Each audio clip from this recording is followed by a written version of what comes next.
patraña es una mentira o falsedad que se cuenta a alguien. En este programa le contaremos 2 historias a un invitado, en este caso 2, y ellos tendrán que descubrir si lo que les estamos contando es una patraña o es verdad. ¡Patrañas! ¡Patrañas! Lo dijiste al revés porque siempre se dice ¿es una verdad Sí, o es una patraña? ¡Ay, qué barbaridad! Ya tenemos invitados de nuevo. ¡Qué bueno! Ya no tenemos que estar solo Daniel y yo. Fue incómodo. Fue incómodo estar nada más tú y yo solos. Entonces, afortunadamente ya hay más gente con nosotros. Y fue tan incómodo que en esta ocasión no hay un invitado, sino que hay 2. Hay 2, sí. Fue muy incómodo. Fue muy incómodo. Llenemos este espacio de toda la gente que se pueda. Exacto. Ya no quiero volver a estar solo con Carla. Están con nosotros nuestros amigos de distantes instantes, el doctor Fontanelli y el profesor Larios. ¿Cómo están, muchachos? Doctor, profesor, ¿cómo les va? Muy bien, muchas gracias por invitarnos aquí con muchísimo gusto. Iván. Muy bien, pues aquí como cada semana. Bueno, ese es el otro podcast. Ese es el otro. Ahorita que Carla dijo, no, que Daniel dijo que Carla había dicho patrañas al revés o algo así. Me acordé que mi compañero de podcast, el doctor Fontanelli, tiene una habilidad muy especial, que es que puede invertir cualquier palabra que escuche. Entonces, o no, podrían ser patrañas. Exacto. Wow. Voy a dejar esto así como en misterio. Hasta el final vamos a revelar si eso que acaba de decir el profesor Larios es verdad o no. Es una patraña. Y lo vamos a poner a prueba para saber si es verdad o no. Oiga, pues muchas gracias por estar aquí con nosotros. Es un gusto y un placer tenerlos. Como ya lo saben, este programa es un programa que hicimos Daniel y yo porque nos gusta invitar a nuestros amigos y contarles mentiras. Bueno, pues como ya saben, vamos a contarles 2 historias. Carla les va a contar una, yo les voy a contar otra. Y al final ustedes van a decidir si estas historias son verdad o son patrañas. Puede pasar que las 2 sean verdad o las 2 patrañas o una y una, pues cualquier cosa, ¿no? O ninguna. Y sépanse, muchachos, que si ustedes adivinan ambas historias, se van a llevar un gran premio, que un kit de supervivencia para el encierro que contiene una botella de vino, unas palomitas de caramelo y la colección completa de la risa en vacaciones. Muy bien. Yeah. Completa, porque salieron como, no sé cuántos, como 20, ¿no? Sí, son 20 más un bonus de detrás de cámaras. Fíjate, es chistoso porque hay un detrás de cámaras. De las cámaras. De esto que era cámara escondida. Entonces, no sé qué tal esté. Pero eso puede ser de ustedes si hoy adivinan. Ustedes no lo están viendo, amigos, pero el profesor Iván tiene un pizarrón. Sí. Toma una foto porque lo vamos a subir tiene a nuestro Instagram. Tiene un pizarrón detrás suyo y está haciendo anotaciones. Esto me está poniendo muy nerviosa. Voy a empezar yo. Vamos a hacer este cotorreo. La historia que les traigo el día de hoy es una historia especial porque además yo sé que estas historias misteriosas le gustan al profesor Iván. Entonces, esta historia se titula El peligroso poder de la imaginación. Uy. La mañana del 14 de agosto del 2013, Lisa Dyer baja a su cocina a las 6:30 a.m. para preparar el desayuno de sus 2 hijos, cuando descubre a su hija mayor, Megan, de 7 años, tratando de encender el horno de la cocina. Lisa se asusta y hace a un lado a Megan, pero el verdadero terror llega a ella cuando abre el aparato. Dentro estaba su otro hijo, Jason, de tan solo 1 año y medio de edad. ¿Adentro del horno? Adentro del horno. Wow. Jason ¿El horno de la estufa, de microondas? De la estufa. Uy. Estaba ileso. Pero esta es la historia de Fred, el amigo de Megan que lo obligó a hacer esto. Ándale. Fred, ese amigo imaginario o un fantasma, quizá. Creo que se aparecía en los sueños, ¿no? No lo sabemos. Yo quiero resaltar Fred que... puede ser Freddy Krueger. Yo quiero resaltar que qué bonito, ¿no? Que la niña pues, quería preparar el desayuno a su familia. Sí, pues quería adelantarse nada más. Eso sí es cierto. Eso es un buen dato. Megan nació en junio del 2006. Fue la primera hija del matrimonio entre Lisa Harris y John Dyer. 5 años y meses después nacería su segundo hijo, Jason. Desafortunadamente, John nunca lo conocería, pues murió en un accidente automovilístico semanas antes de la llegada de Jason. Lisa se encontraba en una situación difícil. Ahora, además de sufrir la pérdida de su esposo, tenía la responsabilidad de criar sola a sus 2 hijos, pues ella no contaba con familia cercana. Afortunadamente, el dinero no era un problema, pues ella tenía un buen trabajo en un negocio de bienes raíces que había creado junto con su esposo. Y además... ¿Quién le cuidaba a los hijos? Ella, porque era un negocio desde casa. Home office. Hacía home office. Tan de moda hoy en día. Y además su esposo la había dejado bien asegurada. Entonces el dinero no era un problema. Muy bien. Qué bueno por Lisa, me da gusto. El único problema era que su hija metía a su hijo Tenía problemas más grandes que dinero. Sí, o sea, el problema monetario hubiera sido todavía uno más. Sí. Si bien Lisa no contaba con familia, tenía buenos amigos que se encargaban de ayudarla cada vez que ella lo necesitara. Cuando su padre falleció, Megan tenía alrededor de 6 años. Era una pequeña que, si bien no entendía lo que estaba pasando en su totalidad, sabía que algo no andaba bien, pues papá ya no estaba y mamá vivía llorando todos los días. Poco después de eso, Fred haría su aparición. La primera vez que Megan mencionó a Fred fue durante la hora del baño. Lisa estaba duchando a los niños cuando un poco de jabón entró a los ojos de Megan, haciéndola soltar un "ouch, my damned eye". ¿Otra traducción, por favor? ¡Ouch! ¡Mi maldito ojo! Ok, perfecto. O sea, su ojo estaba maldito. Puede ser. Estoy cachando. Ojo de venado. Perdió su ojo de venado. Que no le digan en la esquina el venado. ¡Auch, mi maldito ojo! Lisa inmediatamente la reprendió y le preguntó que en dónde había escuchado esa palabrota. Megan le contestó: Fred la dice todo el tiempo. ¿Quién es Fred?, preguntó Lisa. Y Megan solo respondió: es mi amigo. Él es mi amigo. ¿Esa fue la primera vez que apareció Fred o la primera vez que la mamá se enteró que Fred existía? Bueno, es la primera vez que Lisa escuchó de Fred. En realidad, quién sabe si antes de eso Megan ya había tenido como contacto con Fred. Okay. Yo creo que sí, ¿no? Porque pues por algo aprendió la palabra. Claro, sí, claro. Y ella lo dijo, Fred lo dice todo el tiempo. Entonces, ya habían tenido contacto. Lisa simplemente creyó que Fred era un amigo de la escuela. Uno cuyos padres no eran muy educados y seguramente habría dicho esa palabra enfrente de su hija. De todos modos, Lisa seguía demasiado abrumada por el duelo y lo dejó pasar. ¿No vivían en Alabama de casualidad? La gente ahí es muy grosera. Es que... vivía el doctor. Me gusta que el doctor Fontanet tiene el dato de que ahí la gente es muy grosera. Sí. Bueno, a lo mejor en otros lugares también, pero ahí en particular lo son, ¿no? Pero gringos, ¿no? Porque dijo... Eran gringos. Eran gringos. Las semanas pasaron y el amigo, comillas, de su hija estaba cada vez más presente en las conversaciones diarias. Lisa fue dándose cuenta de que Fred no era un niño de la escuela, más bien vivía en la imaginación de Megan, cosa que no la alarmaba, pues esto es normal en niños de su edad. Eso siempre dicen, discúlpame, perdón. Es que siempre que hay una onda de amigos imaginarios, siempre dicen como que es normal. Pero vamos a hacer una pequeña encuesta aquí. Somos 4. De nosotros 4, ¿alguno tuvo amigo imaginario cuando era pequeño? Yo lo sigo teniendo.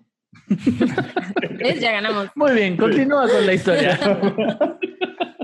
Adelante. Sí, es normal entonces. Muy bien. ¿Tú, Pedro, lo has tenido? Dice que sí. Muy bien, perfecto. Continuamos. Fred me habló de un lugar mágico, un lugar donde solo van los niños buenos y hay juegos y helado todo el día. Hoy Fred y yo jugamos a las escondidas. Fred dice que debo ser buena contigo porque no la estás pasando bien. Y así, Fred pasó a ser un miembro más de la familia. ¿Cómo sabemos que Fred no era un pederasta? Yo como su mamá habría estado preocupada por eso. Sí. Yo también, pero si algo hemos aprendido en este programa es que hay veces que los padres son negligentes. Tenemos un episodio dedicado a padres negligentes. Sí. Y sí nos hemos dado cuenta que hay papás que no tienen la palabra responsabilidad en su diccionario. No.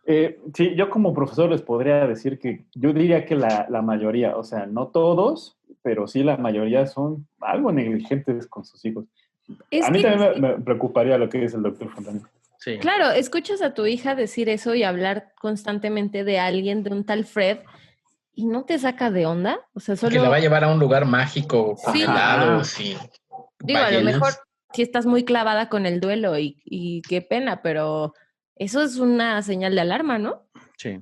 Lisa pensaba que era la manera de su hija de lidiar con la pérdida de su padre. Con lo que no contaba es que Fred se convertiría pronto en su peor pesadilla. Un día, después de ya varios meses de la aparición de Fred, Megan llegó con Lisa y le dijo: Mami, a mí me gustaría que conocieras a Fred, pero él no quiere. Dice que me matará si te lo presento. What? Y yo no quiero que eso pase. Ah, bueno, gracias. Gracias, mija. Vuelve a preparar el desayuno. Ah, no, te gané. Obviamente, esto alertó muchísimo a Lisa, por Bueno, fin. Sí, ya después de una... Ya. Ya. Amenaza de muerte, a ver si así Sí. reacciona. Y la hizo salir de ese estado introspectivo en el que estaba desde que enviudó. Lo primero que pensó fue que su hija estaba más afectada de lo que ella creía y que necesitaba ayuda profesional. Tal vez era momento de que Fred se fuera. Eso pasa mucho en las historias y en las películas, ¿no? Que se tratan como de niños y fantasmas. O sea, que en algún momento sale algo psicológico diciendo que tiene que ver con la separación de sus padres, Ajá. el divorcio o que se murió alguien. Siempre hay un evento traumático que detona estas cosas. Que parece que detona esa. Ajá, exacto. Uh-huh. Pero los gringos son mucho de ir al psicólogo y eso, ¿no? Siempre cualquier cosa, al menos en las películas, llevan al niño al psicólogo. No y toman llevaron muchas pastillas. Ajá, seguro ya le estarían dando Ritalino, o no sé, Sí. algo equivalente. Sí, ¿qué les pasa? ¿Preocuparse por la salud mental?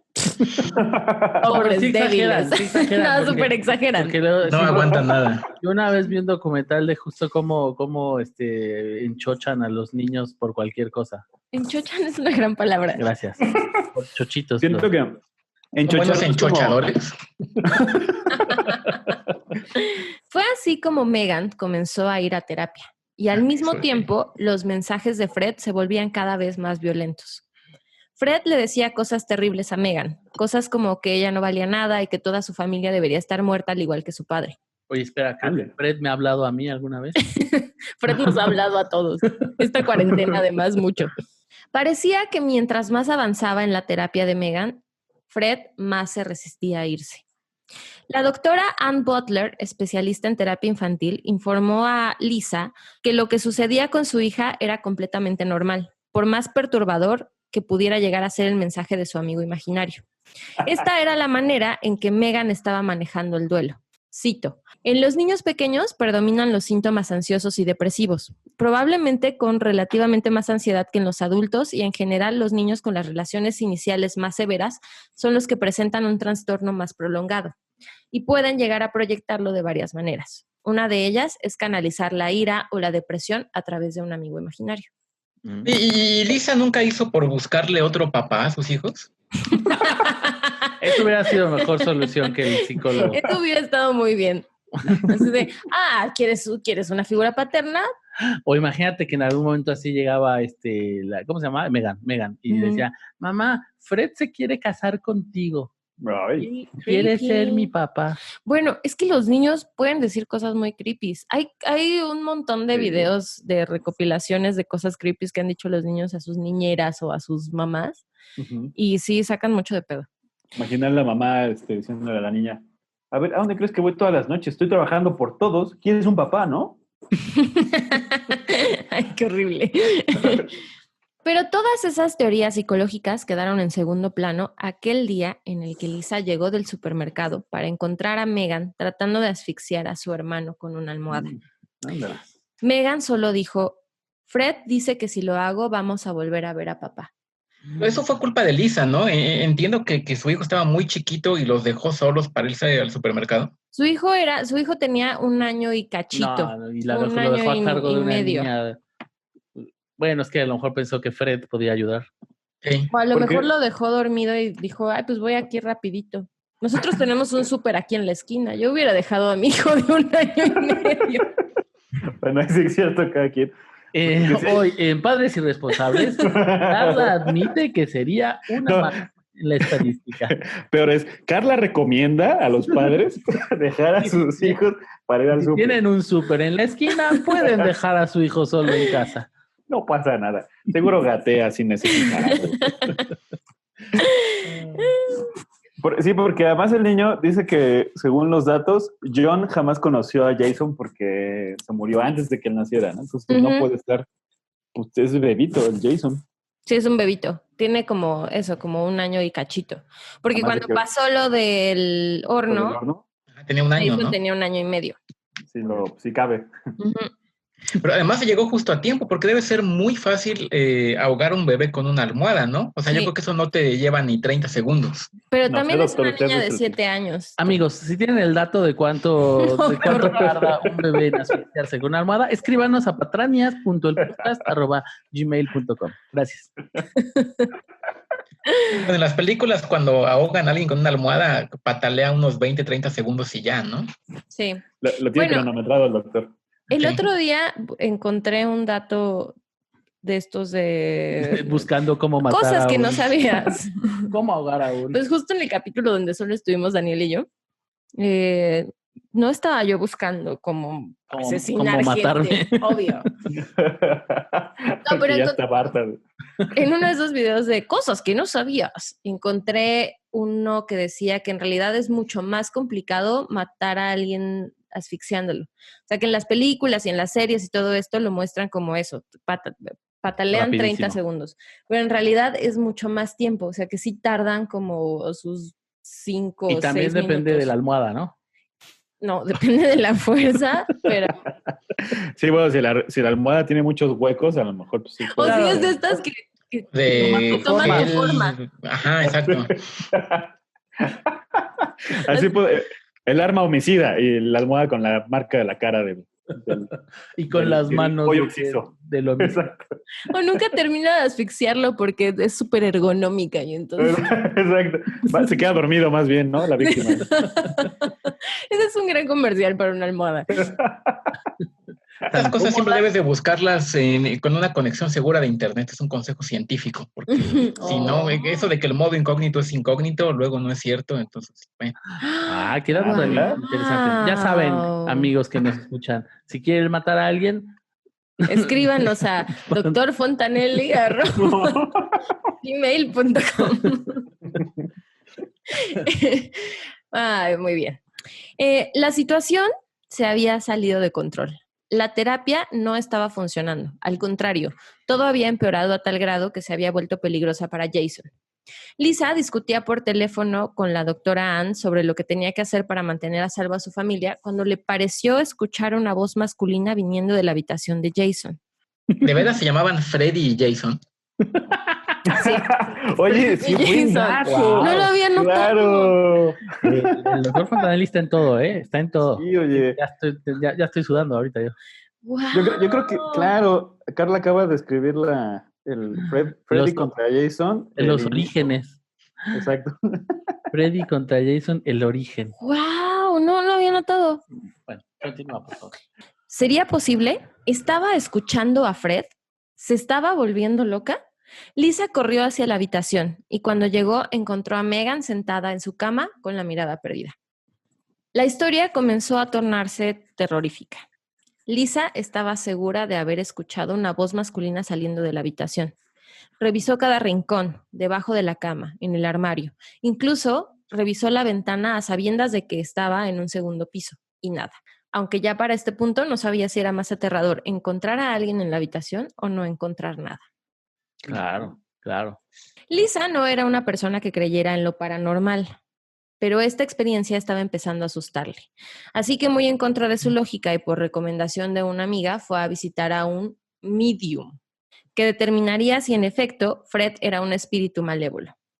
El medium, cuyo nombre no se menciona en el artículo, le recomendó a Lisa tratar de no hacer contacto con el espíritu, pues eso los dota de presencia. Antes de ir con el medium, ¿no se le ocurrió preguntarle a la doctora Stan Butler ella qué opinaba, si Fred existía o no? Pues supongo que no, o sea, supongo que lo que pasó fue que ya llevaba tanto tiempo yendo a terapia con Megan y con esta señora diciéndole, ay, no es súper normal que el amigo la porque quiera la psicóloga matar. decía, ¿no? Que era lo del trauma, sí. ¿no? Que era súper normal que le estuviera dando mensajes de odio porque era la manera en la que Meghan proyectaba. Pero además, sí, dije, ¿qué psicóloga? Porque una cosa es que te diga, bueno, la niña tiene desfoga así, pero la otra, no sé, dijiste algo como, no importa lo fuerte y Perturbador. asesino que suene, es normal, no creo. No. Pero sí, a lo mejor estaba buscando más opciones, ¿no? Porque ya no le estaba funcionando. Puede ser. Bueno, entonces va con esta persona, con el medium. Recomienda a Lisa que no intente hacer contacto, pues los dota de presencia. Sin embargo, le dijo que era importante que Meghan no durmiera sola y que por una módica cantidad él podría ir a su casa y a dormir sacar... con ella. Claro. Que Mira, ya yo nuevo le papá, ¿no? Recomiendo que no duerma sola su hija. Entonces yo me propongo para nuevo estar papá. ahí. Y si puedo dormir con usted, señora Lisa, mejor. Porque necesita un papá finalmente, ¿no? Exacto. Espere, los espíritus me están diciendo, sí, una figura paterna. ¿Qué? Me están describiendo. ¿Pero cómo? Exacto. Los espíritus me dicen que ponga esta música. Que prenda unas velas y sirva vino. Qué horrible. No, que por una módica cantidad él podía ir a su casa a sacar lo que fuera que estaba atormentando a la familia. El 15 de julio del 2013, el medium realizó una sesión espiritista en casa de Lisa y aseguró que había hecho contacto y eliminado a un demonio tipo 3. Ah, caray. ¿Cuáles son? Es ¿Tenemos conocimiento de cómo es el demonio tipo 3? Solo le dijo un demonio tipo 3. O sea, esta persona era un charlatán. Pues sí. Pero también la señora Lisa, hombre, pues ¿por qué no pregunta? Yo creo que el demonio tipo 3 es el que ya te causa quemaduras de tercer grado, ¿no? No, pues qué bueno que lo eliminó. Entonces. Sí, ya no sale con baba de nopal. ¿Y le ofreció algún tipo de garantía? O sea, como que no van a volver demonios tipo 3, qué sé yo, en 6 meses o algo. No, pero estaría bien que te ofrecieran esa garantía. Sí, ¿no? O sea, te devolvemos tu dinero. Perdón, ¿lo expulsó o no? ¿O nada más le dijo que era un demonio? Dijo que ya lo había sacado, que había hecho contacto y eliminado a ese demonio. Y cobró. Okay. Y cobró. Sí, que de ahora en adelante todo iba a mejorar y solo le iba a cobrar $15,000 por el numerito. ¿Cuánto te cobra? ¡Qué barbaridad! $15,000 por... Es que era tipo 3, ¿no? Dices. Es que era tipo 3. Ok, no, todo estuvo bien, estuvo bien. Justo eso fue lo que le dijo. Es que este es un demonio súper poderoso y es un demonio cabrón y tipo 3 y ay no, cuánto sufrí, estuve horas haciendo el exorcismo. $15,000. Sí, pues está en precio, ¿eh? Sí, debe tener un tabulador, ¿no? Así como... precio del demonio tipo 3 está. Creo que en Halloween sacan promociones. Y si su demonio trae disfraces gratis. Para este momento, Lisa ya estaba desesperada, pues el contacto con Fred no había parado, así que accedió. Pagó la cantidad. Casi un mes había pasado desde el exorcismo y Fred, al parecer, no había aparecido otra vez. Parecía que había funcionado todo esto que había hecho esta persona. Y en eso llega la mañana del 14 de agosto. ¿Recuerdan que empecé con eso? Conocida como me desayuné a mi hijo. Cuando Lisa encontró a Meghan metiendo a su hermanito Jason en el horno. Bueno, o tratando de prender el horno. Ya estaba dentro. Sí, ya estaba dentro. Lisa inmediatamente sacó a Jason del horno y subió corriendo las escaleras decidida a tomar sus cosas y salir de esa casa. Estaba guardando apresuradamente ropa de los niños cuando escuchó esa voz masculina. La voz decía, ¿lo hiciste, Meghan? ¿Fuiste una buena niña? Lisa se paralizó. ¿Usted sabe que cuando un demonio hablaba, solo la persona a quien se dirigía lo podía escuchar? O sea, como que si estoy con el profesor Iván y se le aparece a él un demonio, le va a hablar a él y me va a decir, oye, me habló un demonio, pero yo no lo oigo, ¿no? O sea, por eso no le creo, al menos en las películas. Claro. Pero aquí ya lo estaba oyendo la mamá también. Pero aquí ya lo estaba escuchando la mamá. Híjole. Pero algo había en la voz que la hizo dudar. Se escuchaba robótica. Ándale. La voz continuó. Cuando vuelvas, dímelo, porque tengo un regalo para ti. Lisa siguió el sonido de la voz hasta la cajonera que se encontraba al lado de la cama. Y ahí estaba. Sobre ese mueble estaba el monitor de bebé que Lisa había comprado para mantener vigilado a Jason. La voz, esa voz terrorífica masculina salía de ese aparato. Híjole. Verán, justo en esas épocas se ponían de moda un nuevo tipo de monitor de bebé que no solo contaba con un circuito cerrado de cámaras, sino con una conexión Wi-Fi, que le permitía al padre vigilar en todo momento el movimiento de sus hijos. Lo que no todos saben es que estos dispositivos son blancos fáciles de hackeo.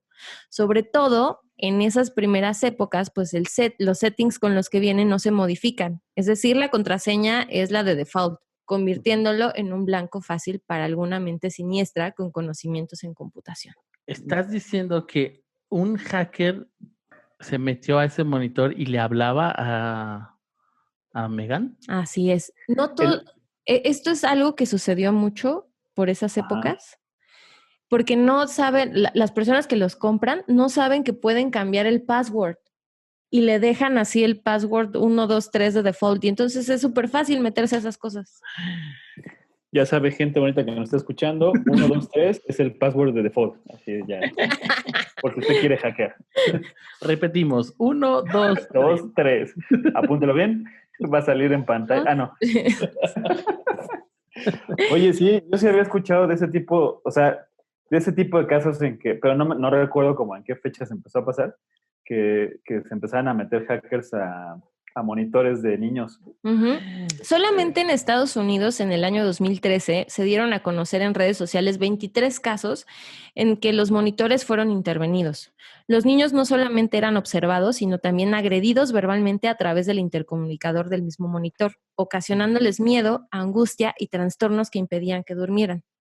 Los padres confundían estos síntomas con los típicos miedos nocturnos. Sin embargo, después descubrieron los verdaderos motivos por los que sus hijos no querían estar solos en su cuarto.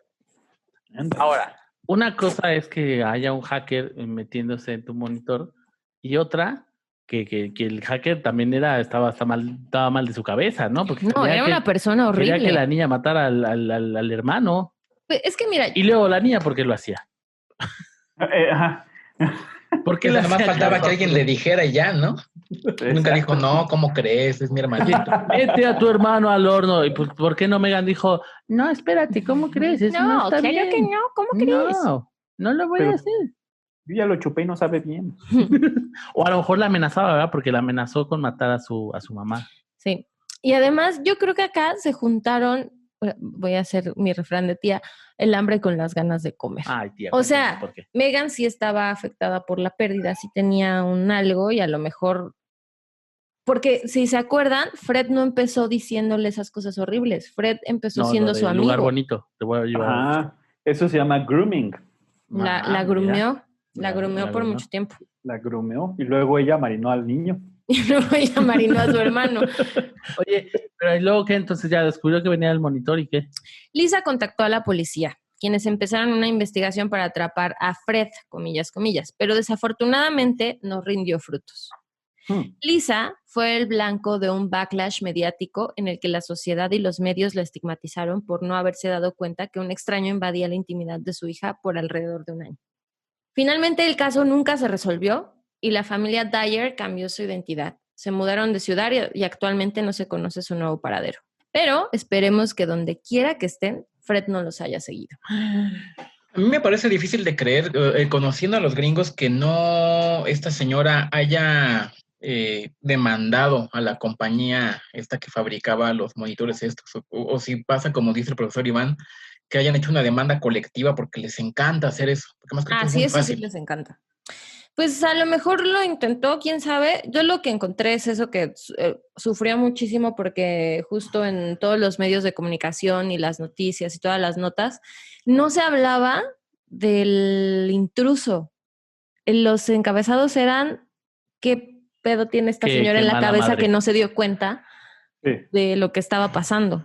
No sé, el chiste es que jamás pudieron resolver el caso, porque es tan común. Ahorita ya no. Ahorita ya cambiaron la configuración. Entonces ya no pongan 1, 2, 3. Pero lo que sí puede seguir pasando con esos monitores es que intervengan señales. Por ejemplo, si nosotros tuviéramos uno aquí y el vecino tiene otro, se pueden cruzar las señales y yo puedo escuchar qué es lo que está haciendo el vecino. Oye, pero eso hasta está mal en cuanto a las compañías que hacen eso, porque supone que es para monitorear a mi bebé y en lugar de estar escuchando a mi bebé estoy oyendo al vecino. O sea, Yo pensé que iba a ¿Qué decir, pasa? oye, no, pero eso está mal, Carla, ¿por qué haces eso? Es como tecnología de los 90s o antes, ¿no? Yo me acuerdo que de niño se le pasaba mis walkie-talkies, Ajá, pero también, desde sí, los 2000s y 10s Sí. ya eso no debería pasar, ¿no? pero sí, Pero sigue pasando actualmente. Hay un video justo de toda mi investigación, encontré un video que está muy creepy ujú, de una señora que está viendo a su bebé y no es su bebé. ajá, Y entonces wow. después, o sea, se cripea cabrón y dice, Y ¿qué después, pedo? después Y se acuerda, oye, corre. espera, yo no tengo bebé. No, es y se metió, ¿por qué tengo este monitor aquí? Un momento, esta no es mi casa. ¿por qué pagué 15,000 por este monitor si ni tengo bebé? No, y entonces se echa a correr al cuarto del bebé y Está descubre dormido. que no es su bebé el que está viendo, es el bebé del vecino. Se cruzan las señales. Por eso Sí. mejor no tengan hijos y ya.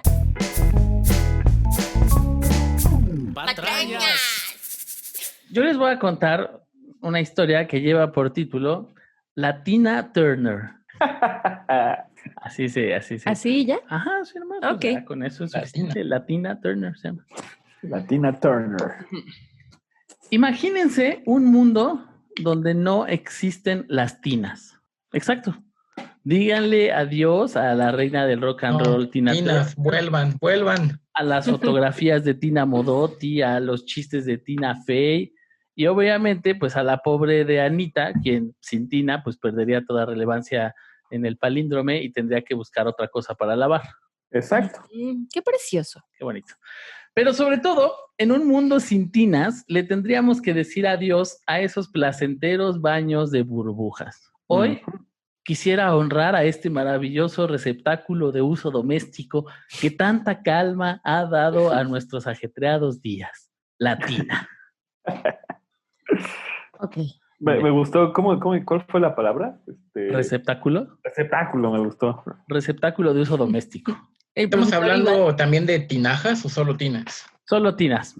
Fíjate, más allá de esta bonita introducción, lo que vengo a contarles es la desconocida historia de cómo llegó la tina al continente americano Ay, wow. y se convirtió en lo que conocemos hoy en día. Es curioso que algo nacido de la limpieza y pulcritud esté olvidado en un enmarañado y oscuro rincón de la historia. ¿Cuánta poesía? ¿Quién eres? ¿Cristina Pacheco? No, soy Daniel Pacheco. O sea, no, o sea, digo. Soy Daniel y estoy Pacheco. Oye, ¿y Latina llegó a Latinoamérica y se hizo latina? Sí es cierto. Sí es cierto. Comedia de Latinoamérica. Muy bien. La primera tina o bañera, como también se le conoce, fue instalada en el continente americano el 20 de diciembre de 1842. Uh-huh. Curiosamente, en una ciudad olvidada, sucia y de poca relevancia, llamada Cincinnati. ¿Y cómo fue que llegó ahí? Se preguntarán. Bueno, es que si algo le sobraba a Cincinnati, eran comerciantes. Uno de estos comerciantes era un hombre llamado Adam Thompson Turner, hombre dedicado al comercio de algodón y granos. Thompson Turner enviaba sus productos en barco de vapor y a las demás regiones, en Ohio, cuando estaba contento que lo hiciera también. contento. En Ohio, y además era experto en granos. O sea, tronaba. Hay mar en Cincinnati, no sé dónde queda. Hay lagos y de ahí se van en barcos de vapor, justo se iban hacia Ohio, a Mississippi, hasta llegar a Nueva Orleans. Y ya en Nueva Orleans se iban en otros barcos y se enviaban a Londres, todo el algodón y los granos. Okay. Y justo estas labores comerciales hacían que el buen Adam Thompson Turner fuera con frecuencia a Inglaterra. Uh-huh. Y ahí adquirió la costumbre de bañarse. Adquirió. ¿Antes no la tenía? Antes no la tenía. Vaya. Y te voy a decir por qué. Porque en Londres podía bañarse de una manera muy especial. En tierras británicas, la tina todavía era una cosa de novedad. Digamos que era poco conocida. Uh-huh. Era nueva. Exacto. Había sido introducida a esas tierras en 1828 por Lord John Russell. Y realmente solo una pequeña clase de gente de alcurnia las usaba. Cabe aclarar que las bañeras de aquel entonces eran un artilugio no muy grande ni cómodo. Háganse de cuenta que era como una cubetota glorificada. O sea, una cubeta cualquiera de madera grande, pero donde apenas si cabía la persona adentro. Y lo he Sí, visto se ven en las películas del oeste, ¿no? Sí, sí, sí. Exacto. Fíjate, eso me parece muy increíble. O sea, porque cuánta evolución tenía que haber tenido si la única lógica que tenías que utilizar es, si me voy a meter ahí, tengo que caber. Mínimo. Pues sí, pero la gente Mínimo luego no yo. piensa esas cosas. Ahorita... La ciencia avanza poco a poco. Usted es científico, usted lo Sí, sabe. sí. Y no solo eso de que fuera esa cubetota glorificada, sino que además requería de la asistencia de mínimo unas 2 personas para llenarla y vaciarla. Es decir, pues que con otras cubetas más pequeñas fueran y estuvieran echando agua y quitando agua, ¿no? Yo tuve una lavadora que era así y les recomiendo que nunca compren una lavadora semiautomática. Tienes que llenarla con una cubeta y luego vaciarla otra vez en una cubeta. ¿Es de las redondas, de las que tenías que ponerle la manguera también para drenarle el agua? Y sí, es de esas. La compré porque era muy barata y yo no sabía de lavadoras. Dije, no puede ser que cueste tan barata y pues era por eso. ¿Qué? ¿15 pesos? ¡Wow! Debe traer un demonio tipo 3. Más barato. Seguramente, pero pues échenlo pues, ¿no?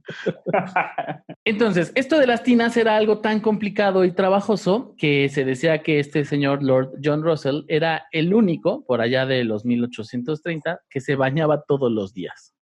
Ok. ¿No? Los demás, pues, realmente no. Entonces, Thompson Turner, nuestro amigo de Cincinnati, disfrutaba tanto de estos baños cuando iba a tierras inglesas que se dijo a mí mismo, esto me lo tengo que llevar a casa y no solo eso, voy a mejorar la tina. Así Wow. es. Un buen plan. Porque además de ser un comerciante, el señor Adam era conocido por tener habilidades de inventor. Así que se le ocurrió que la tina inglesa podría mejorar mucho de entrada si fuera lo suficientemente grande como para que cupiera el cuerpo de un adulto estándar. Claro, Para empezar. claro, Justo lo que decías, Carla, a él sí se le ocurrió. claro. Era un visionario, digamos. Era un visionario. Y además, también se le ocurrió que la bañera podría funcionar mejor si el suministro de agua llegara y se fuera, en lugar de por unos hombres o mujeres cargando cubetas, a través de tuberías conectadas a un depósito central. Desagües. Ujú. Están inventando Así- la plomería. Exacto. Así que varios planos después, dólares invertidos y noches de desvelo, a principios de 1842 comenzó a construirse el primer baño moderno en su casa de Cincinnati. Dale. Lo de hacer la tina más grande no representó ningún problema porque pues solo se midió y aumentó Es unos que- centímetros más y ya con eso Es tuvo- que esa era la lógica que debían de haber seguido desde el principio, no así, es que lo que pasó fue que vieron la cubeta y dijeron, una cubetota, y ya solo, la vieron alta, pero no, y dijeron ya sí, con eso. hay pero, una cubetota, sí quepo. ujú. A lo mejor la inventó gente chiquita, ¿no? También a lo mejor fue un enano.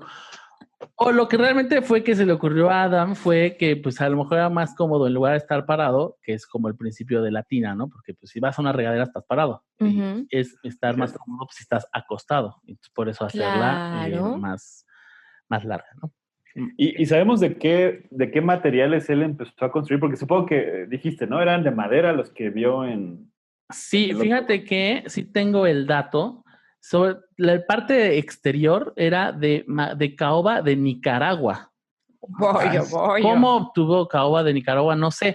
Lo que sí sé es que la trabajó junto con un señor que se llamaba James Coolness.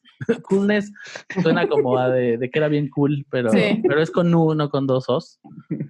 A lo mejor se pronuncia Coolness.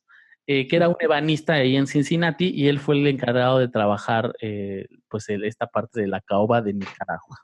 ¿No? ¿Se bañaba con agua caliente o con agua fría? Ahí te va. Tengo ese dato, pero voy a llegar a él en muy un bien. momento más. Eventualmente. Entonces ya solucionó el problema del tamaño. Ahora había que solucionar que, pues en esos entonces no existía un suministro de agua en la ciudad como tal. Ujú. Pero para fortuna de Thompson Turner, la solución estaba en su patio. Nuestro inventivo comerciante tenía un gran pozo en su jardín, así que instaló una bomba para llevar el agua de ahí a su casa. Esta bomba, imagínense que era muy similar a las bombas que traían los camiones de bomberos de antaño. Y estaba conectada por una tubería a un tanque de madera donde se almacenaba el agua hasta que se llenaba y hasta que entonces se llegara a necesitar. aquí está el dato que preguntaba ahorita el doctor Fontanelli, que es, desde el tanque, otras 2 tuberías corrían hacia el baño. Una que llevaba agua fría, era una línea directa a donde estaba la tina, y el otro que estaba diseñado para proporcionar agua tibia, no caliente, pero tibia, que corría primero por una chimenea que estaba en la cocina, una especie de horno más bien de cocina, y luego ya de ahí iba otra tubería al baño. Lo que este señor no tenía nada que hacer. O sea, es una muchísima molestia para bañarse acostado, ¿no? Sí. A lo mejor de verdad tenía muchas ganas de bañarse de manera cómoda. Le gustaba bañarse. Bueno, pero si está pensando en que eso lo va a vender. Fíjate que... Pero tiene que vender la casa con el pozo ahí al lado también, ¿no? Creo que nunca lo hizo por como una idea de comerciarlo, no, de comercializarlo, más bien pues le gustaba bañarse y él quería tener su tina en su casa. Persiguió su sueño. Exactamente. No importa cuál sea tu sueño, siempre persíguelo. Así sea poder bañarte acostado. Y tenemos aquí, como igual que en la historia de Carla, evidentemente el señor Thompson Turner tenía mucho dinero, ¿no? Entonces, ese no era problema, él invertía lo que quisiera con tal de cumplir su sueño. Entonces, el estrenón de como le llaman los clásicos, se dio, se dio el 20 de diciembre de 1842, cuando Thompson Turner se dio un baño frío a las 8 de la mañana. No solo eso, tanto le gustó su invento y que estaba funcionando muy bien, que ese mismo día, por la tarde, se dio otra ducha, pero ahora con agua tibiecita. Wow, justo esa era mi pregunta. ¿Se dio un baño de agua fría porque así lo decidió? Porque dicen los que saben que no hay nada mejor que bañarte con agua fría para las articulaciones y despertar. Pero en invierno en Cincinnati igual y no es tan buena idea, ¿no? Eso sí puede ser que a lo mejor por eso es que se murió poco tiempo después. Otra pregunta. ¿Dijiste articulaciones y quisiste decir circulación?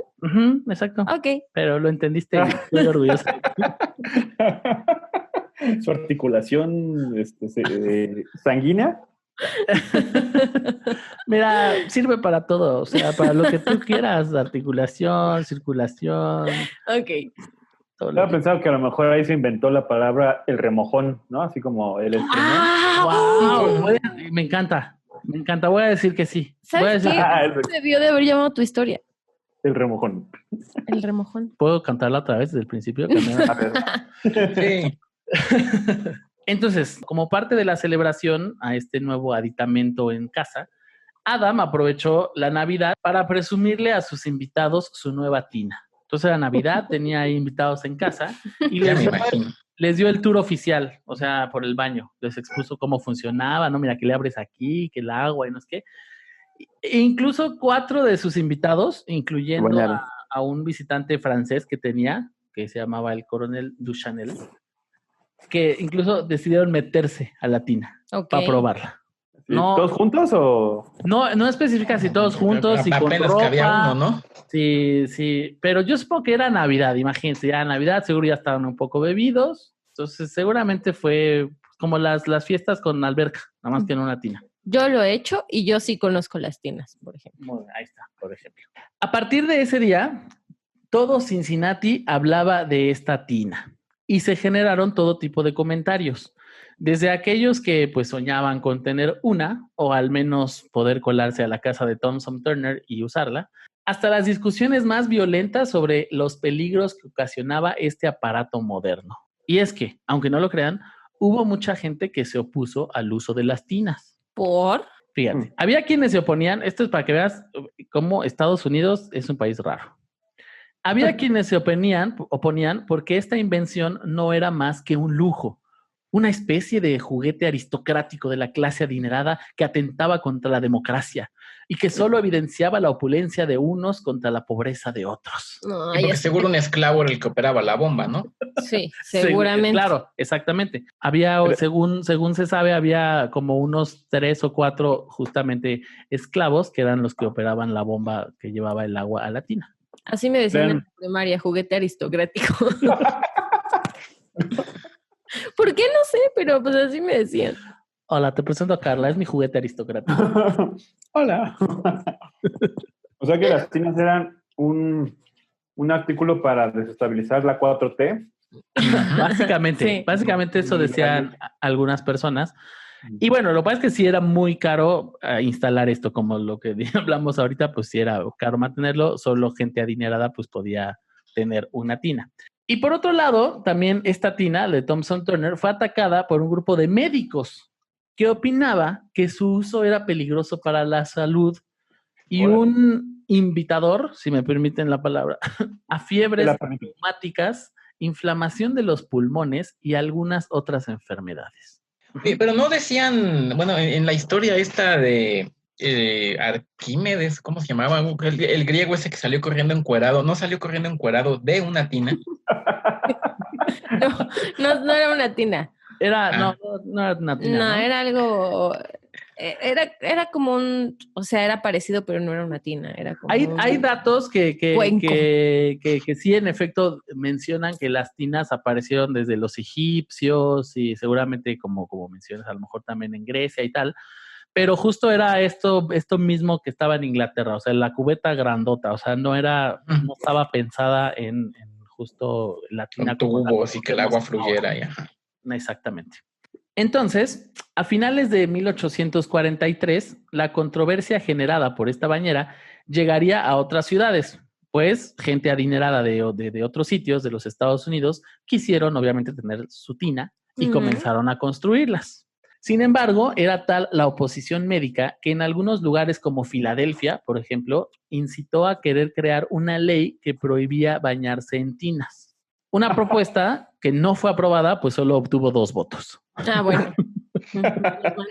Es que pasan mucho esas cosas, ¿no? Por ejemplo, ahora hace un par de años, bueno, como que 5 o 6 años, quizá 10. Me gusta cómo empezaste con un par de años. Es que, mira, empecé a pensar son menos, como 5, ¿no? Empecé a pensar primero, ¿hace cuánto lo uso yo? Y luego dije, no, ¿hace cuánto llegó a México? Pero el uso de la copa menstrual era lo mismo, como hubo una campaña muy cabrona en medios de comunicación y justo la empresa y las empresas que se dedican a hacer tampones y toallas femeninas le tiraron durísimo a la copa. A la copa, porque decían que era, todavía hasta la fecha, es así de, no, eso causa una toxona, no sé qué, de infecciones y no es verdad. No. Pero seguro con la tina pasa lo mismo. Hay algún interés por ahí. Puede ser. Pasa con cualquier cosa que se pone de moda, hasta con las selfies, ¿no? Me acuerdo cuando empezaron a salir artículos de lo peligroso que era esta nueva moda de tomarse selfies. Ah, sí, es cierto. Y había un montón de artículos de 20 muertes provocadas por las selfies. Por la copa menstrual. Por la copa menstrual. Esas ni las por tomarse una selfie en una tina. Con una copa menstrual. Pero sí, yo creo que se debe a 2 cosas, porque una, creo que es como una naturaleza humana de resistirse al cambio, así como de, no, qué miedo, algo nuevo. Y 2, a lo mejor sí puede tener un tipo de interés, como que dice Carla, o sea, si llega la copa menstrual, pues seguramente los otros que ya están vendiendo cosas para la menstruación dicen, no, que se vaya, ¿para qué creamos más competencia? En Virginia, por ejemplo, se intentó ponerle un impuesto de $30 al año para quien quisiera tener una tina en casa. $30 al año ahorita ya no suena como mucho al año, pero en esos entonces quizá... Sí suena como mucho. Bueno, amigos, es que estamos en cuarentena todavía y ahorita 15 pesos de lo que le costó la lavadora al doctor Fontanelli suena como mucho. La cosa llegó a tanto que en Boston, por ejemplo, llegó a prohibirse bañarse en tina. Ahí sí se llegó a prohibir, a menos de que fuera algo que un doctor te recetara, ¿no? Algo así como la marihuana, de que solo puede ser marihuana medicinal. Aquí solo podía ser baño en tina medicinal. Exacto. Si tenías un comprobante de tu doctor, sí podías bañarte. Si no, pues estaba prohibido. Y esta ley duró desde justo 1844 hasta 1862. Vaya, o sea, sí, mucho tiempo. Casi sus 20 años. Ajá. Con el paso del tiempo, varios fabricantes comenzaron a buscar la manera de hacer más barata la construcción de una tina. Porque pues justo empezaron a ver que mucha gente quería y entonces dijeron, debe de haber una manera más barata de hacer esto y empezaron a buscar y poco a poco pues fue siendo común que ya gente de clase media, digamos, podía tener acceso a estos lujos. Ok. Finalmente, la dulce aceptación y el fin de las discusiones llegaría en parte a que durante la convención de The American Medical Association, que se dio en Boston en 1849, la mayoría de los miembros, doctores, médicos, aceptaron que las tinas eran inofensivas. E incluso un porcentaje pequeño de médicos dijo, no, o sea, no eran médicos pequeños de estatura. A lo mejor eran los que habían hecho las tinas primero. Exacto. Los enanitos. Un porcentaje pequeño de médicos dijo que hasta podrían ser benéficas a la salud. A menos que te bañes en ácido sulfúrico. Eso no está bien. Pero lo que realmente terminó por darle la aceptación a las bañeras fue el reconocimiento y respetabilidad que le dio el presidente de los Estados Unidos, Millard Fillmore. Durante una visita de Estado a Cincinnati en marzo de 1850, cuando Fillmore todavía era vicepresidente, fue a la casa de Thompson Turner a inspeccionar la bañera original. Para entonces Thompson Turner ya había muerto. Thompson Turner murió en el 49. O sea, disfrutó pocos años de su bañera, pero espero que la haya disfrutado bien. Ay, dime que lo enterraron en una. Sí. Hubiera estado increíble, pero no, porque de hecho el baño fue preservado por la gente que compró la casa de Thompson Turner cuando él murió. Por eso es que el vicepresidente Millard, cuando fue a conocerla, pues fue a la casa y según cuenta su biógrafo, se bañó en la tina. Aprovechó y dijo, permítanme, señores, ¿puedo bañarme? Claro que sí, señor vicepresidente, adelante. Sería un honor, señor. Pues sí, porque ¿cómo decirle no al vicepresidente? ¿Eso sabe eso de desinfectarlas antes de bañarte? Porque quién sabe quién se había bañado antes ahí. Yo creo que no, la verdad. No tengo el dato, pero yo creo que no pues se si eran utilizaba. los primeros pasos de la tina, Sí, no creo que se fijaran en eso. Lo dudo, la verdad. Creo que tardaron otros que 30 años más en descubrir los gérmenes que podían acumularse en las tinas. A mí siempre me ha dado, perdón, Sí.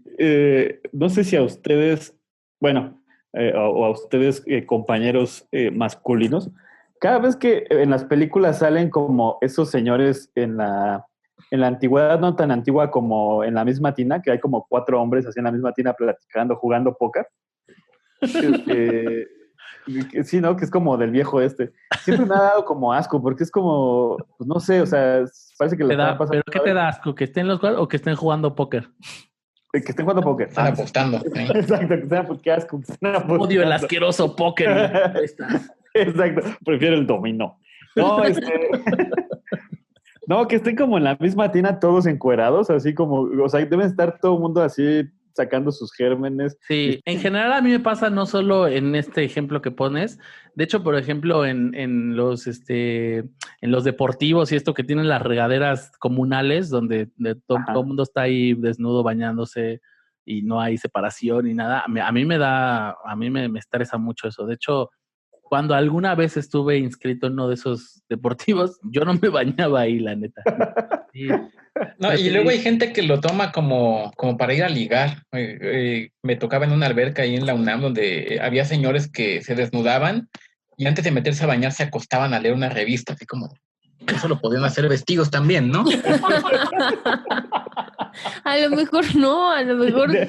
A lo mejor esa revista tenía una instrucción al principio, léase desnudo. Exacto. Sí. O a lo mejor decían, mire, doctor Fontán, le traje un separador nuevo.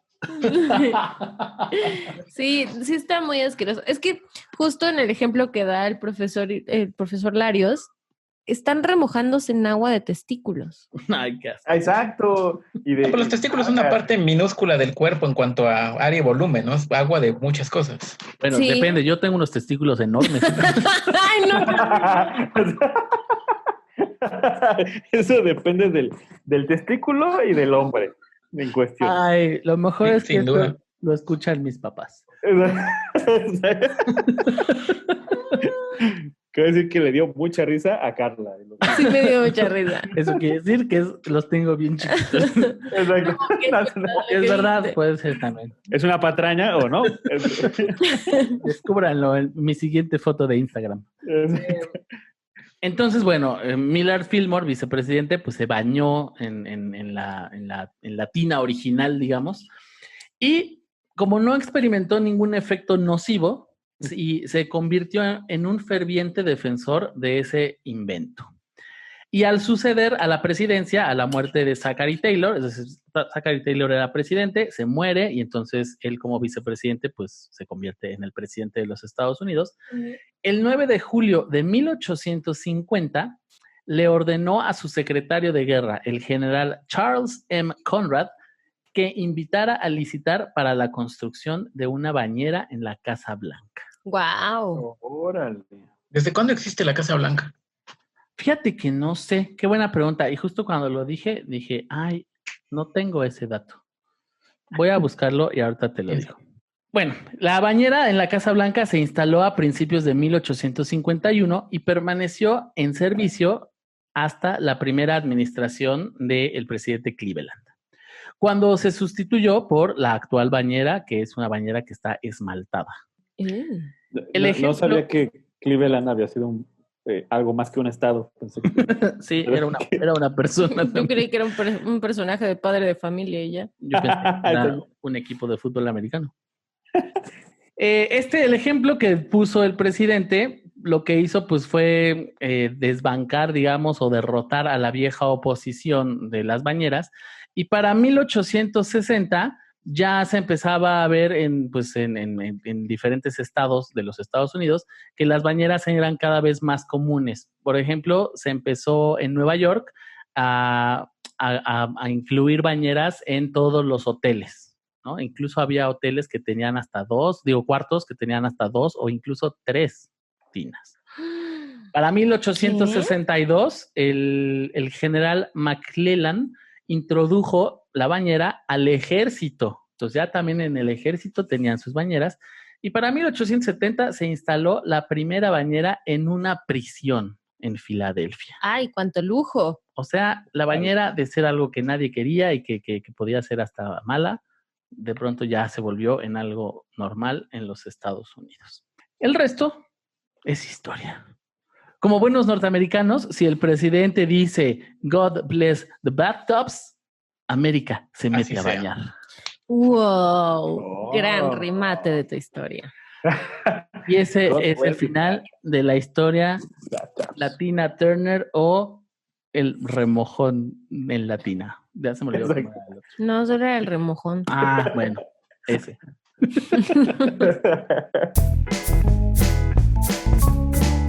¡Patrañas! Hemos llegado a esta parte. A la parte crucial de este programa. Entonces, la historia titulada El peligroso poder de la imaginación. ¿Tienen alguna duda antes de... Duda, pregunta que le quieran hacer a Carla?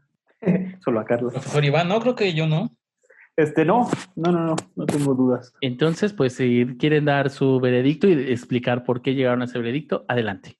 Yo creo que esa historia son puras patrañas. A mí me cuesta trabajo pensar que de veras se llamaran Freddy y Jason. Y bueno, y aunque sabemos que pues hay gente incompetente haciendo sus trabajos o labores en la vida, digo, incompetentes en tu trabajo o incompetente como padre o como madre o lo que sea, siento que aquí de veras se conjuntaron muchas, ¿no?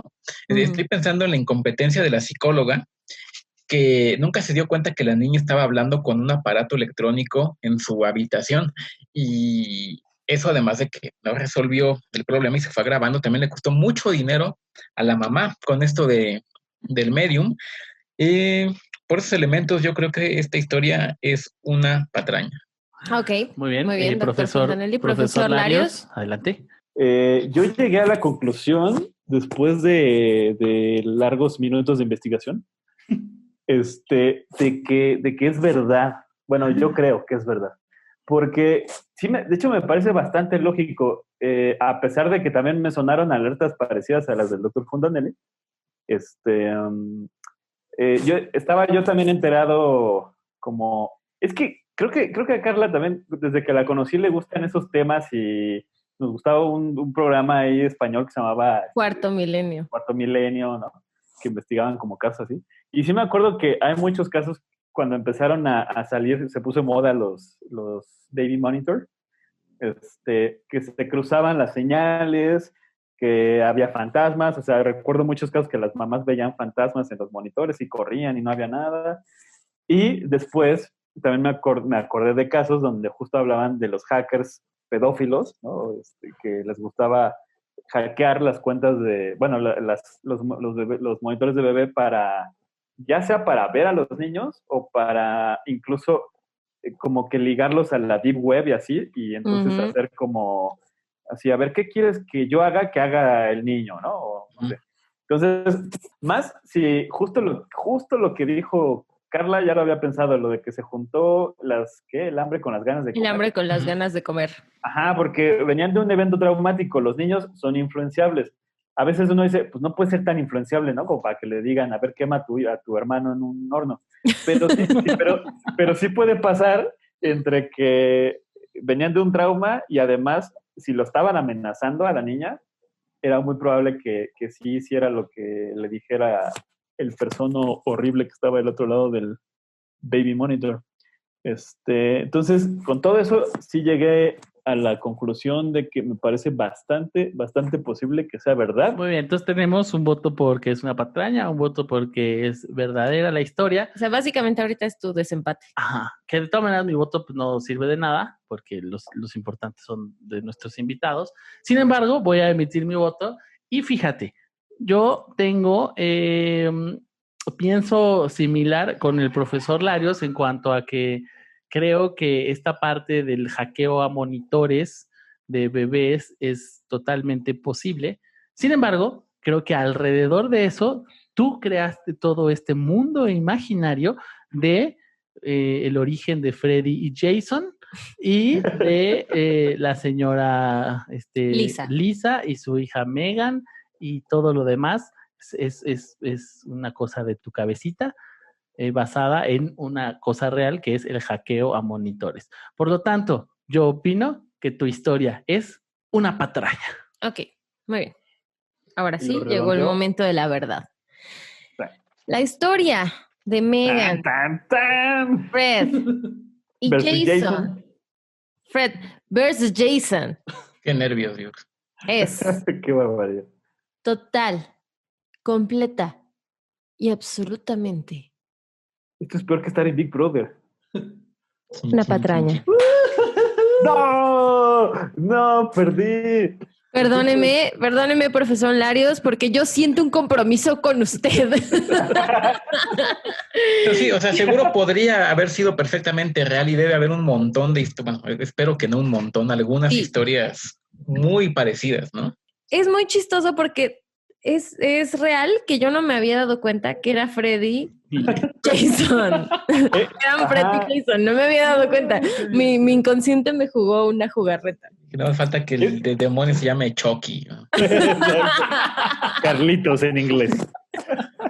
Ay, qué locura. Muy bien. Entonces, vamos a la segunda historia.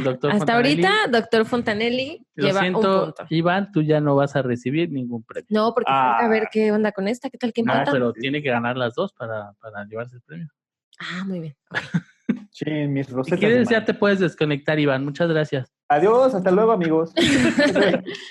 Muy bien, chicos. La historia de la Tina Turner. Híjole, fíjese que después, es que ya cuando uno pierde en la anterior, ya uno no sabe.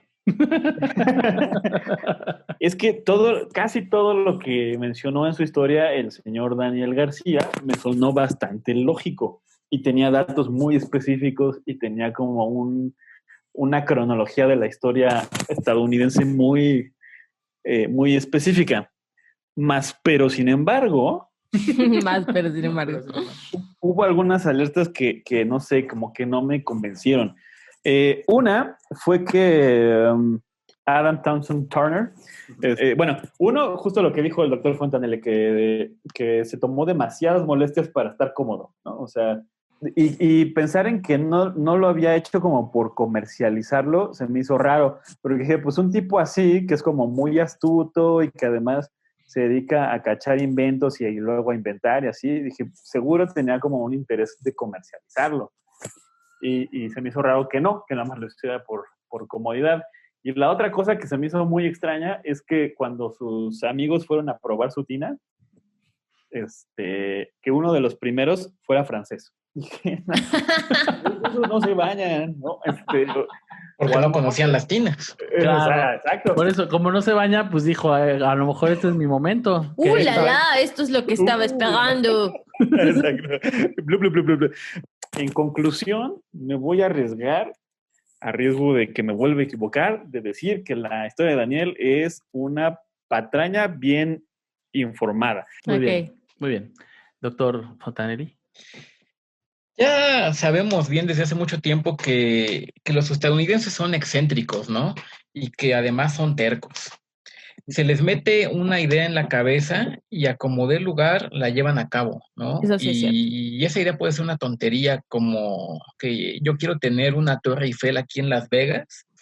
Entonces, pensando en esta personalidad típica de estos personajes y que también para ellos el dinero no es problema, al menos para esta clase social o para ellos como país, sí me parece factible la idea de que un gringo ve en otro país un invento que le gusta, que es como muy difícil de construir y de llevar a cabo, pero dice, yo voy a ver cómo le hago, pero yo lo voy a hacer porque yo me quiero bañar acostado y es mi capricho, pues, ¿no? Y no me importa lo que cueste. No me importa, quiero bañarme acostado con una pistola en la mano. Y que también los gringos son excéntricos de que en todos los estados hay muchísimas leyes de que está prohibido en no sé qué, voy a inventar algo, en Nueva York está prohibido cruzar cruzar la calle parado de mano. Todo me parece que cuadra. Lo único que yo dudaría sería la precisión de algunos de los datos, porque yo mismo no sabría dónde conseguir datos con esta precisión sobre algo tan, vamos a decir, random como la llegada de la tina a América, ¿no? Yo no sé si hay una entrada de Wikipedia sobre eso. Si la hay, no tendría ninguna duda de que esta historia es verdadera.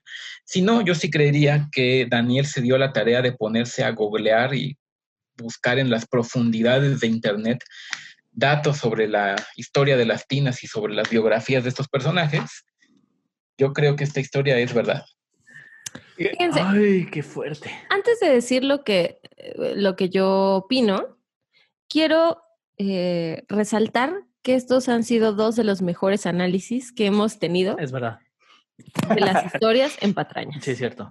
Sí, es cierto. Y Perdón, también- David Almaga, pero han ocupado tu lugar. Y eso que David ha hecho dos episodios. Lárgate de nuestras vidas. No, no es Discúlpame, Almaguita. Yo voy a decir que pienso parecido al doctor Fontanelli y que me parece increíble que haya una entrada de Wikipedia o de algún sitio en internet que tenga toda esta información sobre un objeto como es una tina. Pero mi experiencia en patrañas me ha proporcionado el saber que sí existen páginas así. A lo mejor no es Wikipedia, pero sí hay entradas en internet que te proporcionan ese tipo de información. Por lo Alguien tanto, ya hizo Wikitina probablemente. Wikitina. Hay muchos wikis. Sí, Wikiduchas. Ajá. Por lo tanto, voy a decir que esta historia es verdad. Y espero que esta vez mi patrañómetro no me esté fallando. Muy bien. Pues entonces tenemos 2 votos a que es verdad, un voto que es una patraña.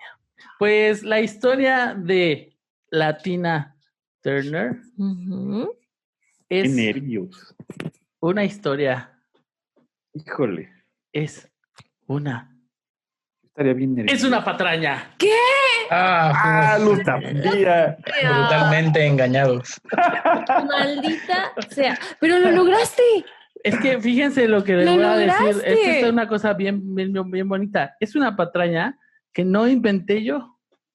Entonces Le perdiste. inventó Carla. No. Se acordaba. En 1917, un periodista que se llamó Henry Louis Mencken escribió un artículo en el New York Evening Mail sobre esta historia.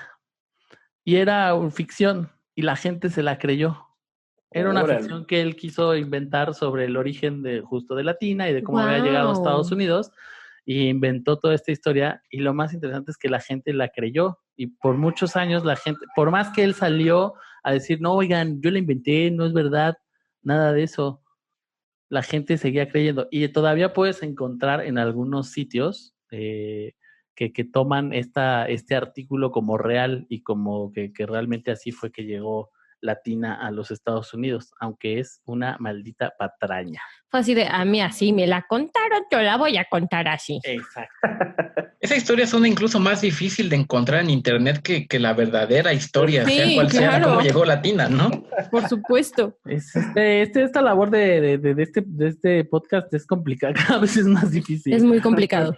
Pero es muy complicado. hemos encontrado este tipo de historias. Pues eso, es una patraña. Sí, va. Ay, pues mira, entonces, ¿quién ganó? Bueno, yo le agregué el apellido Turner solo para que fuera Tina Turner. Lo supe, lo sabía, lo súper sabía. No lo quise mencionar, pero lo súper sabía. Es un dato. Solo era Adam Thompson, pero me pareció muy bueno. Era Turner. Debí saberlo ahí. Duermo contigo, debí saberlo ahí.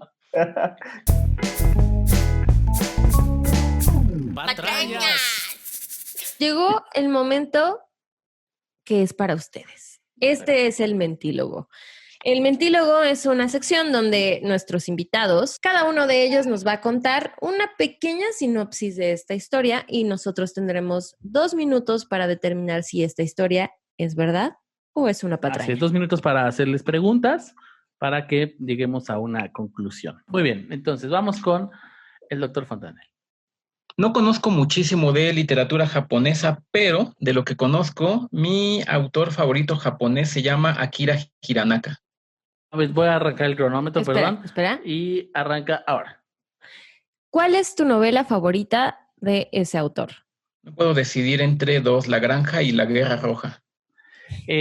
¿Justo es novelas lo que escribe o escribe algún otro tipo de literatura? No, escribe teatro no japonés contemporáneo. Teatro no japonés. Teatro no japonés contemporáneo. ¿Has llegado, no, porque pues lo has leído, pero has llegado a ver el montaje de alguna de esas obras no japonesas? Solo en una especie de YouTube que se llama Daily Motion, bastante mal, bueno, se ve mal la toma con subtítulos en inglés. ¿Y cómo se llamaba esa obra, te acuerdas?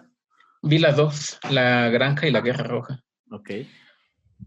Yo, cuando tengo un autor favorito y tengo un libro favorito o una obra favorita de él, me queda muy grabada alguna cita. ¿Tienes alguna cita que se te haya quedado grabada? Recuerdo una de La Guerra Roja que decía, no quiero aguantar sermones aburridos, prefiero escuchar el sonido de la lluvia, por ejemplo. Ay, qué bonito. Es preciosa. Oye, ¿cómo conociste a este autor? ¿Cómo llegaste a él? Más o menos a los 18 años me empecé a interesar en el teatro no japonés por otro autor que se llama Yukio Mishima, y me puse a investigar quiénes eran como los máximos representantes y encontré a Akira Hiranaka. ¿Cómo es el teatro no japonés? Sí, yo también tenía esa pregunta. ¿Qué características tiene que pues lo resalta, digamos? Es una mezcla entre pantomima y música, obras más o menos cortas en escenarios así como medio japoneses, y es muy antiguo, data de los 1400 algo. Okay. ¿Parecido al kabuki? Nah. No, aquí es muy importante, actúan con máscaras, entonces es muy importante toda la parte del lenguaje corporal y la música. Muy bien, han pasado los 2 minutos. Muy bien, Daniel. se acabaron los 2 minutos. Voy a decir, siento que habló con mucha pasión del tema. Uh-huh. Eso pues es un arma de doble filo porque pues como científico siento que es una persona que debe ser apasionada cuando habla. Uh-huh. y a lo mejor está tratando de engañar con esa pasión. Sin embargo, voy a confiar en mi instinto y voy a decir que es verdad. Ok. Yo voy a decir que el doctor es un científico. Es un científico. Uh-huh. Entonces, por lo tanto, si utilizamos nuestra lógica de científicos, si el teatro es no japonés, Entonces, pues no es japonés. Ajá. ¿Por qué estamos hablando de un autor japonés si el teatro es no japonés? Muy interesante. Entonces, yo voy a decir que esto es una patraña. Así se llama, es teatro NOH, así se llama este tipo de teatro. Maldita sea. Durante todo este tiempo pensamos que era como cuando dices, no, pues este no es japonés, es de otro país. Exacto. Tal vez lo dije mal, es teatro no japonés. Vaya. Oh, ahora me doy cuenta. Ya no me interesa tanto. Bueno, de todos No, modos es voy a decir verdad, sí, es verdad. yo también patraña. ¿Cuál es el veredicto, doctor? Muy bien, pues efectivamente el teatro no japonés es una de las representaciones más antiguas de teatro japonés.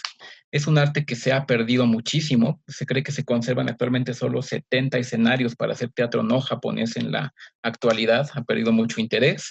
Uno de sus máximos exponentes contemporáneos, en efecto, es Yukio Mishima. Sin embargo, Akira Hiranaka no existe. Yo lo inventé. Y no existe ninguna obra llamada La Granja ni La Guerra Roja. Exacto, lo sabía. Muy hábil. Pero a ver, yo sí quiero que me explique. Si no es japonés, entonces ¿qué es? ¿Griego? Me dejé llevar porque pues confío siempre en la seriedad de los se oye muy científicos. convincente. Sí, muy convincente. Profesor Larios, su turno. Una vez caí así en medio del mar abierto. Caí en medio del mar abierto. Y ya. Muy bien. Comienzan los 2 minutos ahora. ¿Por qué? O sea, ¿qué estabas haciendo que caíste ahí? Traía yo un paracaídas. ¿Por qué estabas, estabas en un avión, supongo, pero por qué razón estabas y te aventaste del avión o cómo fue? No estaba en un avión, más bien me iba jalando una lancha. Okay. Estabas en algún lugar turístico, me imagino. ¿En dónde? En Ixtapas y Guatanejo. Muy bien. ¿Cuántos años tenías? ¿Ixtapa o yo? Los dos. La fundación de Ixtapa. Los dos. Ixtapa, dice CD, no me acuerdo, pero yo tenía 17 años aproximadamente. ¿Te pasó algo por eso? O sea, ¿te lastimaste de alguna manera? No, o sea, en el momento como que me saqué de onda, pero me desenredé las cuerdas del paracaídas y me lo quité para no hundirme con él y nadé a la lancha. ¿Qué fue lo que salió mal? ¿Por qué te caíste? La lancha se descompuso y dejó de jalar al paracaídas y entonces amaricé.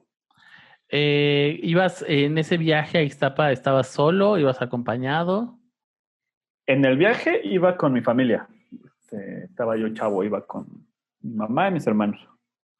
¿Y ellos presenciaron este accidente? Toda la playa presenció el accidente. ¿Cómo de qué altura más o menos azotaste? No sé, pero según yo cuando estaba volando todavía, según yo mi cálculo era que era por arriba de los hoteles, o sea que ya eran edificios como de 9 o 10 pisos. ¿Te dieron algún tipo de tutorial o algo así para poder elevarte en el paracaídas antes? No, nada más me dijeron, jálale aquí o acá si quiere. Ah, es que fue por eso. ¿Cuánto costó ese viaje en paracaídas? No me acuerdo, yo estimo que como unos 200 pesos, 300 en aquel entonces. Muy bien, se cumplieron los 2 minutos. ¿Se acabó el tiempo? Empiezo yo. Yo digo, yo conozco al profesor Larios desde hace mucho tiempo y sé que es un hombre de acción. Uh-huh. Es un hombre de acción, es intrépido. Uh-huh. Entonces, no me suena a una locura que él haya querido hacer eso a sus 16, 17. Ajá, por ahí. Sí, como 16, 17. No me suena una locura. Y tampoco me suena una locura la negligencia de los paseos turísticos, donde solo te dicen jálale aquí, jálale allá. Sí. Entonces voy a decir que es verdad. Ok. Muy bien. Yo estoy por el mismo camino, justamente. Siempre dudo de mí, pero eso es normal desde los 7 años. Antes era bien seguro. No, sí, antes de los 0 a los 6 era yo seguridad máxima. Porque siempre pienso, claro, puede estar basado en que sí, seguro alguna vez hizo ese viaje y se subió en el paracaídas, pero lo que inventó es lo de la caída, ¿no? Siempre pienso en un poco de verdad y un poco de mentira. Sin embargo, me voy por el camino del bien y voy a decir que la historia del profesor Larios es verdad. Pues fíjese que esta historia de altura, no de alcurnia, sino de altura, en realidad es total y completamente, enteramente una verdad. Sí, pues este es todo. Muchas gracias. Oigan, muchas gracias por acompañarnos. No, a ustedes. Mucho análisis, mucha buena información, diversión. Háblenos de su su podcast, si tienen redes. Instantes tienen un podcast.